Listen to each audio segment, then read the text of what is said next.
ముహమ్మద్ గారు నిర్మించిన రాజ్యం ఒకవైపు, సనాతనంగా ఉన్నటువంటి రాజ్యం ఇంకొక వైపు, క్రీస్తు నిర్మిస్తున్న దేవుని రాజ్యం.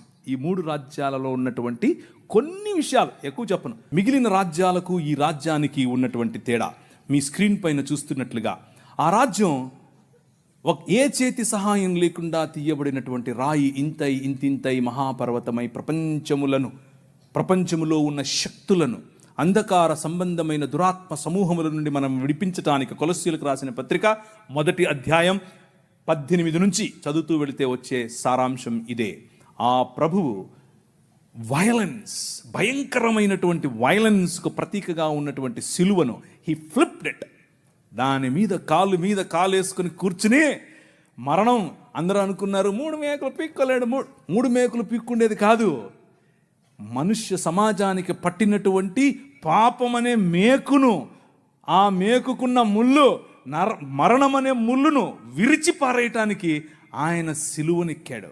సిలువనెక్కి ప్రపంచాన్ని మార్చటానికి, ప్రపంచములో దేవుని రాజ్య సువార్త ప్రకటించటానికి, ప్రపంచములో the presence of his countenance, దేవుని సన్నిధి మన మధ్యకు తీసుకుని రావటానికి, ఇమ్మానుయేల్ అనేటటువంటి ఎక్స్పీరియన్స్ మనకి ఇవ్వటానికి, ఆయనే స్వయంగా పగటిలో మేఘస్తంభముగా, రాత్రిలో అగ్నిస్తంభముగా, నీళ్ళిచ్చు బండగా ఎలా అయితే ప్రపంచములో ప్రతి సమయములోనూ తన ప్రమేయాన్ని మనుష్యుల మధ్యలో చూపిస్తూ వచ్చాడో, పురాతన కాలము మొదలుకొని శాశ్వత కాలము, ఇప్పుడు భారతదేశంలో, ఇప్పుడు మిగిలిన దేశాల్లో, ఇప్పుడు అమెరికాస్, ఇప్పుడు ద హోల్ వరల్డ్ లో తన ప్రమేయాన్ని చూపిస్తున్నాడు.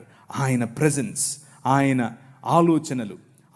ఆలోచనలు చూపిస్తూ ఉన్నటువంటి ఈ దేవుడు మనకివ్వబడినటువంటి పిలుపు ఏమిటి అనంటే, ద కాల్ ఆఫ్ అస్. మనకివ్వబడినటువంటి పిలుపు ఏమిటి అనంటే యాక్ట్.